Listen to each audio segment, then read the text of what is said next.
Hi everyone, in this short video I would like to show you how to shorten the sleeve of a dress shirt.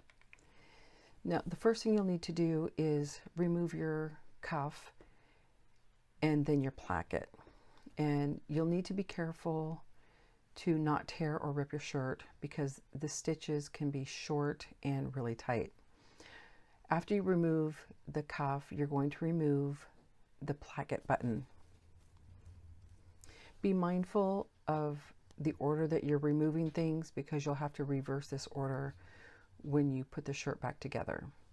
So after you remove the cuff, you're going to remove the large portion of the placket, which is where the buttonhole will be. You may have to trim around that depending on how it's put together. After you remove the large portion of the placket, you're going to remove the small portion.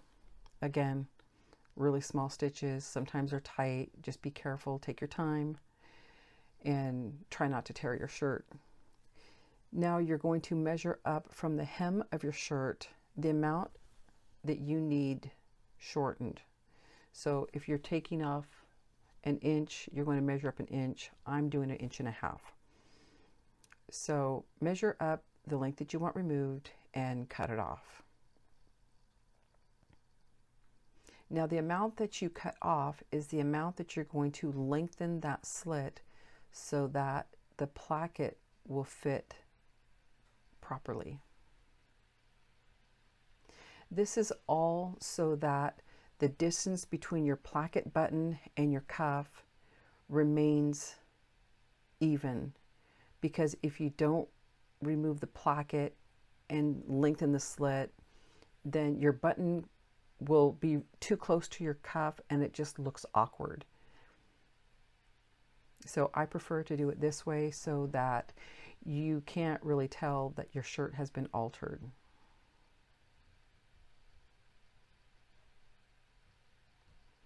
So place that in there and sew it back on the way you removed it. So try to be careful at the top of the slit how that is assembled. You want to recreate that if you can. If you can't and you find a better way or an easier way to do it, it's not that big of a deal. On the outside, you're not going to notice.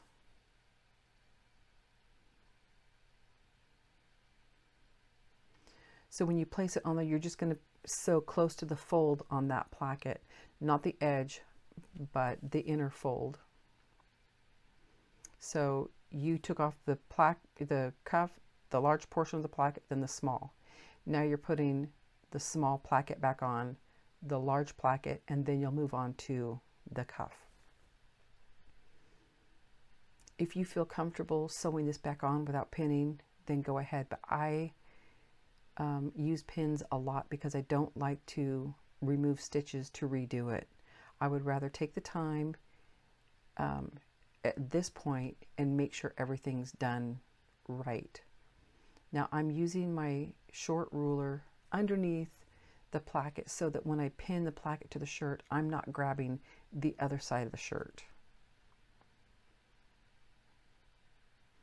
Now up here towards the top of the placket, I try to put a pin where the placket points, where that placket point is, because it's easy to get that skewed, and then especially in a striped shirt, you can see how off it is. So I try to really be careful up there at the top of the placket. So again, sewing close to that fold, not the edge, but the fold.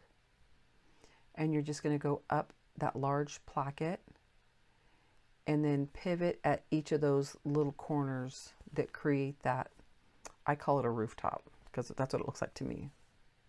And you come around and you sew it across and then it's done. As long as you don't mess with the plackets when you take them off, don't open them up and press them out, then they'll go on pretty quickly and pretty easily.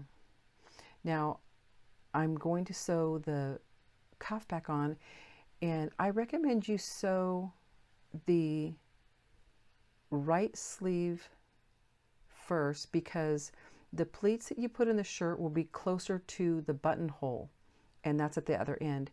That way you can see how deep you need to make those pleats in your shirt.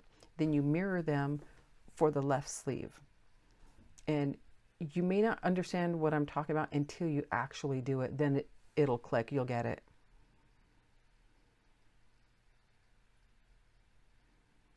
So I'm just making them even, kind of creating a nice distance between the pleats, and then finishing up the cuff. Now all you need to do is align your sleeve, fold it so it looks right. Now I'm going to take my chalk and mark inside the buttonhole so that I can see on the small placket where my button needs to be sewn back on. I've made the mistake of sewing a button in the wrong place, and it's really frustrating when you see that pucker around your buttonhole because you placed your button in the wrong spot. So I just learned to use chalk in my buttonhole to mark it correctly. I used a double thickness of thread, and I believe I probably went through the button 2 times each way because it crisscrosses through the 4 holes on the button.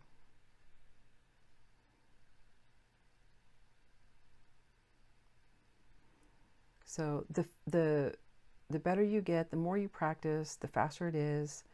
And I could probably do 2 sleeves in about 30 minutes.